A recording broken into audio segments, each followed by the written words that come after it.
So guys बहुत दिन से वीडियो नहीं आ रही थी, उसके लिए दिल से सॉरी। और आज हम चालू करने वाले हैं केमिकल काइनेटिक्स। ठीक है, इसका ये important question for BSc first year में आता है। ठीक है, ये इंपॉर्टेंट क्वेश्चन है, इसलिए 5 साल से रिपीट होता है, इसीलिए इसका क्वेश्चन का विद सॉल्यूशन लेके आया हूँ। ठीक है, तो rate constant of first order reaction, मतलब हमें यहाँ पे के की वैल्यू निकालनी है। ठीक है, रेट कांस्टेंट को वेलोसिटी कांस्टेंट भी कहा जाता है। ठीक है, तो फर्स्ट ऑर्डर रिएक्शन के लिए हमें रेट कांस्टेंट निकालना है। तो फर्स्ट ऑर्डर में हमारा एक रिएक्टेंट रहता है जो हमारा प्रोडक्ट में कन्वर्ट होता है। ठीक है, नॉर्मल सी बात है।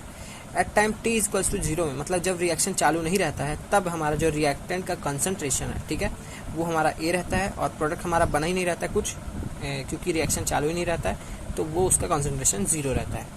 पर जब रिएक्शन में कुछ टाइम हो जाता है एट टाइम टी पे, ठीक है, हमारा एक्स कॉन्सेंट्रेशन प्रोडक्ट बन जाता है, इसीलिए हम हमारा यहाँ ए से एक्स माइनस हो जाता है, क्योंकि हमारा एक्स बना है तो यहाँ से एक्स कम हुआ है। ठीक है, अब ये हमारा इक्वेशन है रेट का।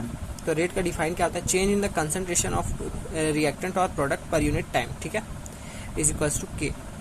तो यहाँ पे देखो D X by D T, ठीक है, और यहाँ पे के ए माइनस एक्स, यहाँ पे रिएक्टेंट का कंसंट्रेशन लेते हैं। ठीक है, हमेशा।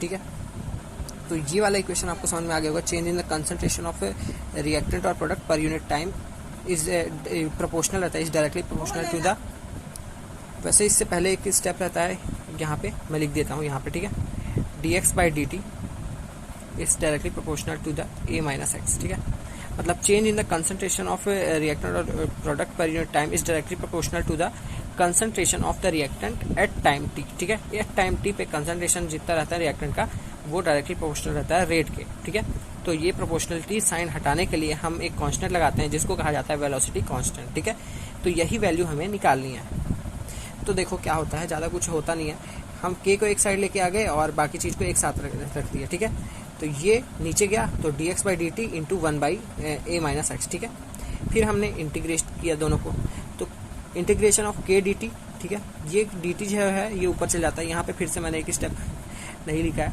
सो उसके लिए सॉरी। तो के डी टी, ये देखो ये डी टी ऊपर गया और यहाँ पे बचा डी एक्स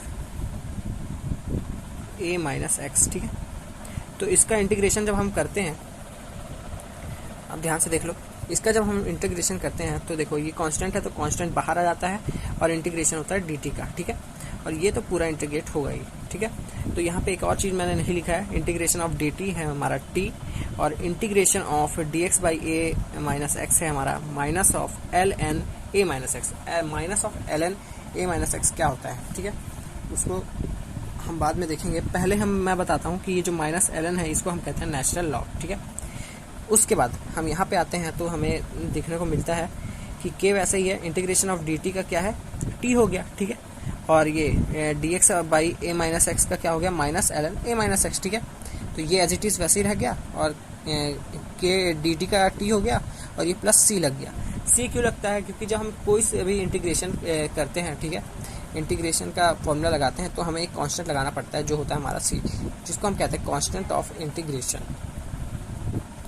उसके बाद तो जैसा कि मैंने कहा था कि जब हमारा टाइम टी रहता है तो हमारा x की वैल्यू 0 रहती है, क्योंकि हमारा कुछ बना ही नहीं रहता है प्रोडक्ट, तो यहाँ पे x की वैल्यू 0 है और टाइम t पे। ठीक है, तो जब हम यही दोनों वैल्यू को हम अपने इक्वेशन नंबर 2 में पुट कर देते हैं, जो कि ये है, ठीक है, इक्वेशन 2 में पुट कर देते हैं तो देखो क्या आता है, कि t का value 0 plus C minus L N X का L N A minus X का वैल्यू 0। ठीक है, तो हमारा वैल्यू आ गया C is equals to minus L N A.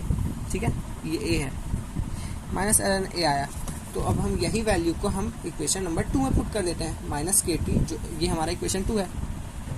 ठीक है, इसी वैल्यू को हमने इक्वेशन नंबर 2 में पुट कर दिया सी को, तो जैसे ही हमने सी को minus L N A put किया तो देखो ये माइनस का टर्म इधर आके प्लस हो गया। ठीक है, फिर उसके बाद हमें एक और चीज़ पता है, log of A minus log of B. ठीक है, तो देखो log of A minus log of B, तो अगर हमने यहाँ पे हमने एल एन लिया है तो हम एल एन ही लिखेंगे L N A minus L N B is equals to L N A upon B. ठीक है, तो वही यहाँ पे हुआ है, तो देखो पहले प्लस वाले को लिखा, फिर माइनस वाले को, और लेफ्ट हैंड साइड सब सेम है, तो लॉग ए अपॉन बी हो गया। ठीक है, फिर उसका ये टी को अपॉन में ले आया मैंने, टी को अपॉन में ले आया और ये एल एन की वैल्यू जो रहती है वो यहाँ पे लिखी हुई है, L N is equals to 2.303 log, तो उसको मैंने यहाँ पुट कर दिया और a upon a minus X as it is है। तो यही जो हमारी वैल्यू रहती है इसी को हम कहते हैं rate constant for first order reaction या फिर velocity constant for first order reaction. So guys ये था छोटा सा डेरिवेशन। अब हम बढ़ते हैं half life time of first order reaction की तरफ। हाफ लाइफ टाइम में भी ज़्यादा कुछ है नहीं, वहाँ हाफ लाइफ टाइम में t का वैल्यू हो जाता है t हाफ और x का वैल्यू हो जाता है a/2। यहाँ पे सॉरी मैंने a लिख दिया है गलती से, x का वैल्यू हो जाता है a/2 और बाकी सारी चीज़ें वैसे ही रहती हैं। तो मैंने यहाँ पे फर्स्ट ऑर्डर का रेट कांस्टेंट लिखा है in terms of natural log. Natural log में हमारा जो रेट का वैल्यू आया था वो लिखा है, ठीक है। तो हमें ये हाफ लाइफ टाइम निकालना है, तो t ऊपर जाएगा और रेट वाला कांस्टेंट नीचे आएगा, ठीक है। फिर उसके बाद हम ये क्या करेंगे, t की जगह t हाफ पुट कर देंगे और x की जगह a/2 पुट कर देंगे, ठीक है। यहाँ पे मैंने यहाँ a देख के a/2 पुट कर दिया था गलती से, तो ये वाला स्टेप इग्नोर करो। देखो x की जगह a/2, ठीक है। तो t half 1/k ln a upon a minus x, तो x की जगह a/2, ठीक है। यहाँ पे भी गलत लिखा, तो आप देख के लिख लेना। मैं ये PDF वो डिस्क्रिप्शन में लिंक रहेगी PDF की, तो आप डाउनलोड कर सकते हो वहाँ से। तो a देखो a माइनस a/2, ठीक है। तो देखो a माइनस a/2 करेंगे तो यहाँ पे नीचे a/2 ही बचेगा, ठीक है। फिर क्या होता है, ये जो 2 रहता है ये ऊपर चल जाता है तो 2a/a हो जाता है, तो a कैंसिल और बचता है हमारे पास ln2। तो हमें पता है ln का वैल्यू रहता है 2.303 लॉग, ठीक है।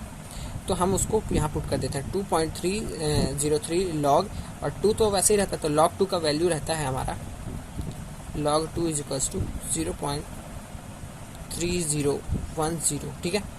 तो इसको हम पुट करते हैं तो हमारा आ जाता है 2.303 इंटू 0.3010, तो आता है हमारा 0.693 और अपॉन में k तो था ही हमारे पास, तो हमारा आ गया हाफ लाइफ टाइम का value t half is equals to 0.693/k।